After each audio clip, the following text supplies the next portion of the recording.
Okay, so you know those 16 insights for living strongly as ourselves you sent over? I think we can definitely pull out some really solid advice for handling, well, just life in general. Yeah, for sure. These aren't just kind of like feel-good quotes. They're actually pretty practical if you think about it. That's what I thought. And I think that's what we want to do today, Help people connect with these insights in a way that actually helps them build a stronger sense of self, no matter what they're dealing with. Exactly. So should we just jump right in them? Yeah, let's do it. Okay. Well, the first one, it kind of hits you right out the gate, doesn't it? It says, our value should not be tied only to great achievements, because those who conquer mountains are not the only ones with worth. And I think that's so important because so much of our society is built around, achieving, achieving, achieving. Yeah, you always feel like you have to be hitting those milestones, right? Like if Yeah. you're not constantly climbing some ladder, you're not really living up to your potential. Exactly. And it creates so much pressure, doesn't it? Right. But this insight, it's like it takes all that pressure off, reminds you that just being you, that's enough. Like your worth is inherent, regardless of all the external stuff. Have you ever felt that way? Right. Like that pressure to achieve all the time? Oh, yeah, definitely. I think we all have at some point, right? Right. But then if we move on to insights 2 and 3, they kind of build on that idea of inherent worth, right? Yeah. One says, humans were created with many flaws. Humans aren't perfect. Therefore, forgive yourself sometimes.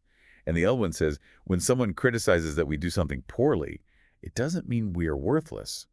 Right. It's almost like when you start with that understanding that imperfection is just a part of being human, it kind of changes how you view everything else. Totally. Like suddenly, those moments when you mess up or you don't meet someone's expectations, they sting a lot less. Yeah, because it's Yeah. not like a judgment on your whole being anymore. And then you have insight 4, which I think builds on this self-acceptance thing. It says, if no one sees your efforts today, it's okay. As long as you see them, that's enough. It's all about that internal validation. Right. Internal validation. That's Yeah. such a key concept, isn't it? It's Yeah. about acknowledging your own efforts and your own progress, regardless of whether anyone else notices. And I think, especially when we're talking about overcoming challenges, building that inner strength, that internal validation can be so powerful. Yeah. Because you might not always have that external support or encouragement. Exactly. But if you can give that to yourself, then you can keep going even when it gets tough. Absolutely.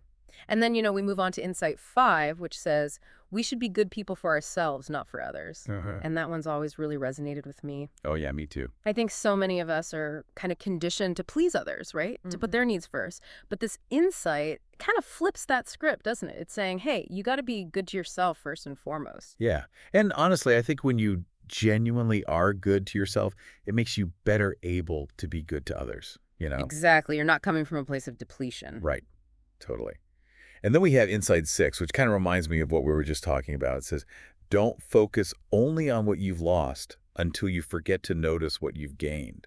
And I think that's so, so important because it's so easy to get caught up in those setbacks, isn't it? Yeah. Like you hit a roadblock and suddenly that's all you can see. Right. But this insight reminds you to zoom out a bit, Okay. to see the bigger picture. Even if you've lost something, chances are you've also gained something along the way. Absolutely. And that kind of leads into insight 7 and 9, right? Yeah. Which are all about celebrating yourself, even in defeat. Oh, yeah, I love those. One says, thank yourself when you succeed. And the other says, celebrate yourself even on days of defeat when you can still get back up. Appreciate yourself even on days of mistakes because you've tried your best. And I think that idea of celebrating effort, regardless of the outcome, is so crucial for building self-compassion. Yeah, it's not just about the end result. It's about recognizing that you showed up, you tried, you gave it your all, and that's worthy of celebration. Exactly. And then, it's funny because Insight 8 kind of feels like a natural extension of that self-compassion. Yeah. It says, we need to give ourselves space to take breaks from being adults sometimes.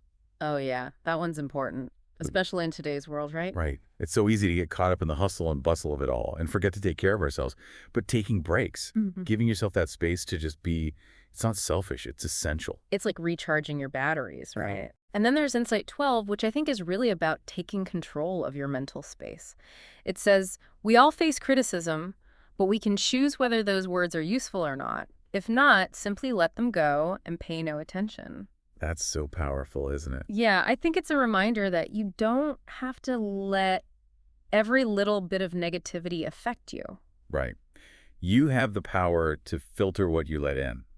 to decide what's worth your time and energy. Mm-hmm. And I think that's a huge part of building inner strength. Okay, so we've only got time for one more, so let's go with insight 16. It says, we must be the owners of our own happiness first before we can be happiness for others. Oh, yeah, that's a good one. Because it really does bring everything full circle, It right? does. It's saying, look, if you want to live a truly fulfilling life, if you want to contribute positively to the world, you got to start with yourself. You got to cultivate that inner happiness first. Right. And I think that's the message that runs through all of these insights, you know. It's about recognizing that your strength, your resilience, your happiness, it all starts with you. It starts with accepting yourself, with acknowledging your efforts, with prioritizing your own well-being. And I think that's a really powerful message to leave people with. So as we wrap up, maybe just think about this. What's one small way you can shift your focus inward today? Maybe take a moment to acknowledge something you've accomplished or consciously choose to let go of some unhelpful criticism that's been weighing you down. It doesn't have to be a huge thing, just a small step towards owning your own happiness. Yeah. All right. So until next time, thanks for tuning in. Take care.